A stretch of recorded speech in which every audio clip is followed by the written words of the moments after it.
Qui peut me rappeler qu'est-ce que c'est une phrase? Allez, réfléchissez-vous bien, c'était facile, n'est-ce pas?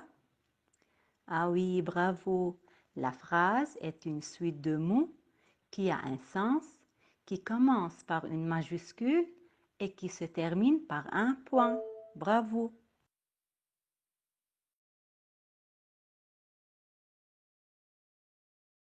Maintenant, nous allons découvrir que la phrase a des formes. Pour cela, observez bien ce dessin et les deux garçons qui jouent en bas et dites-moi, est-ce que ces deux garçons jouent au ballon? Qu'est-ce qu'ils font alors? On va formuler des phrases complètes.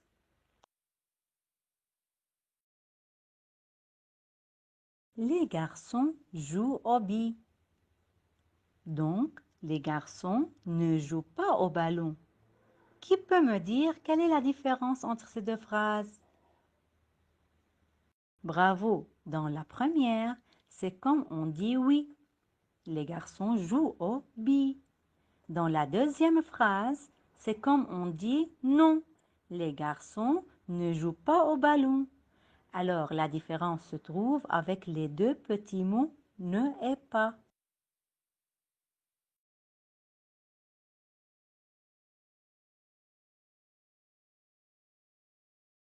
La phrase a donc deux formes. Une forme affirmative qui vient du verbe affirmer, dire oui, et une forme négative qui vient du verbe nier, dire non. Retenez bien ces deux mots, affirmative et négative. Ce sont les formes de phrases.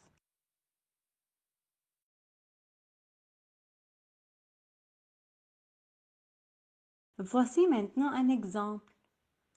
Regardez ce dessin. Est-ce que les oiseaux volent? Oui, les oiseaux volent.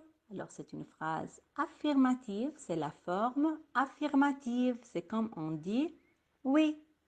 Et maintenant dans le deuxième dessin, est-ce que les oiseaux volent? Non, les oiseaux ne volent pas. Alors c'est une phrase négative, c'est la forme négative. Comment on la reconnaît? Parce qu'il y a ne et pas.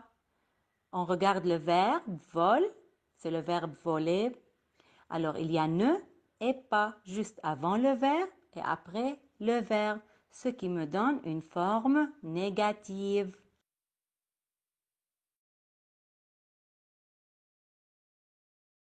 Prenons un autre exemple.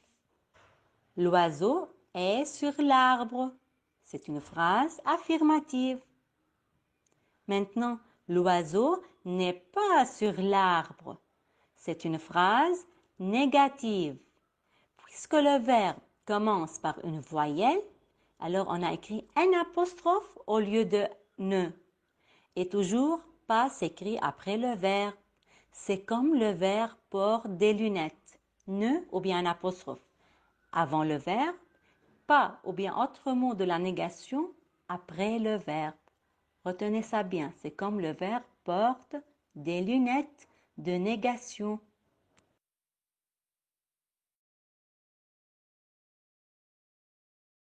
Pour transformer une phrase affirmative en phrase négative, on peut donc ajouter ne ou un apostrophe avant le verbe et pas après le verbe. Mais selon la phrase affirmative, la négation peut changer. Si on a toujours dans la phrase affirmative, on écrit ne jamais à la forme négative. Encore devient ne plus.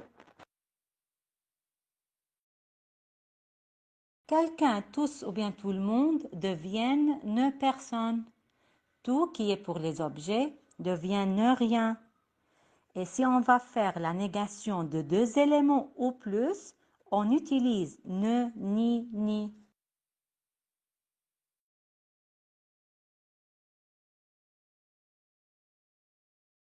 Pour mieux comprendre ces transformations, on va faire une application collective.